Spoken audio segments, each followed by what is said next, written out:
So you said something about people who don't have to really worry about anything.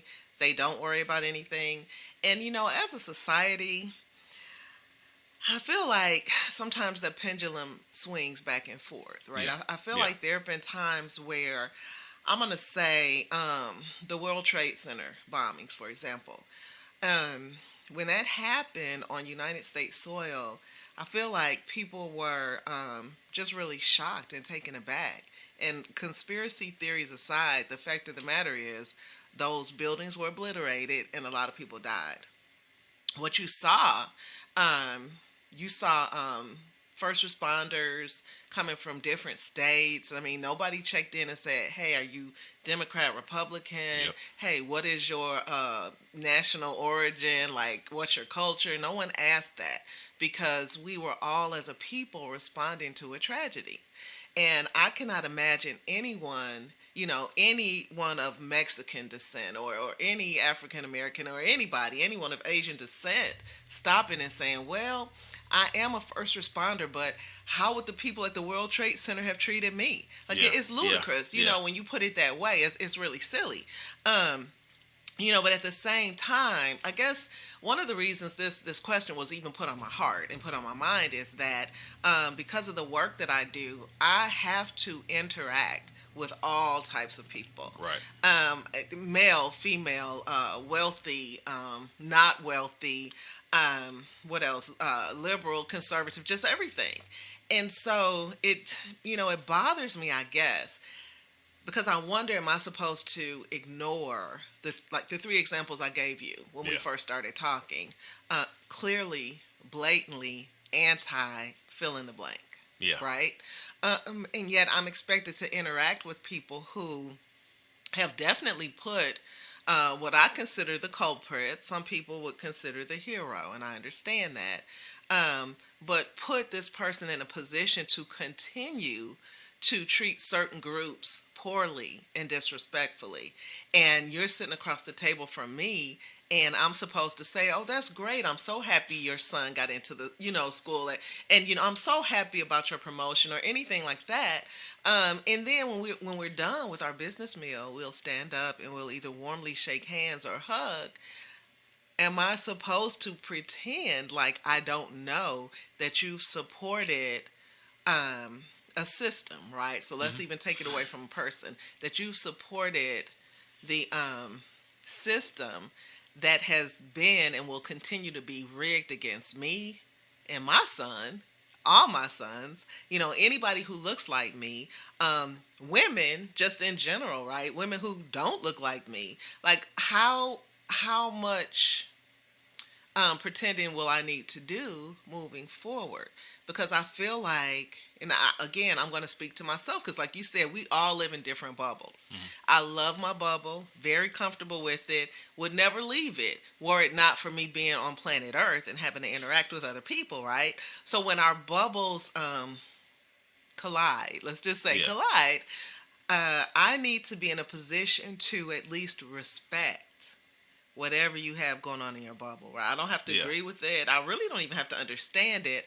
All I have to do is know that, hey, I'm interacting with another human being. We left our bubbles this morning to come and interact with one another. Yeah. What I found, and what a lot of the people I talk to, who I feel I share culture with, what we found is that we are being asked, either flat out asked or asked with expectations, to pretend that our bubble doesn't exist, Hmm. to pretend that my experiences are not real. You touched on it yourself when you talked about, well, we're going to take these books out of schools, and if you say anything about, say, racism or bias or anything like that, laws are, as we speak, being put in to place that would criminalize me for speaking the truth about my own experience. Yeah. Like that, Yeah. to me, that there's no like, what, how do you uphold that as a person, that Christianity aside, because that's like a whole nother podcast. Yeah. The most unchristlike Christians I've ever encountered in my time on the planet. But how do you justify that? How do you justify that to yourself, to your children? Like, to anybody. I don't understand.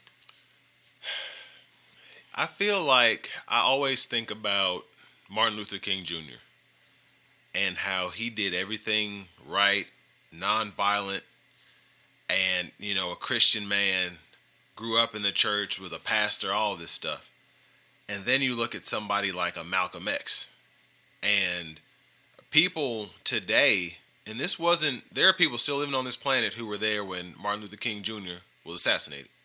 A lot of people. And you think about everybody who today is like, no, Black Panthers were this, and I still hear it today. Soon as black people try to mobilize or just, worry about their culture, you have people in a certain demographic, whether it's in schools or whether it's clubs or whatever, they're like, how come they get to have that and we don't? And what's sad is they don't even see the hypocrisy in that, and they just want to have their own. It's like hip hop, right? They just want to say the N word. They just want to say the N word.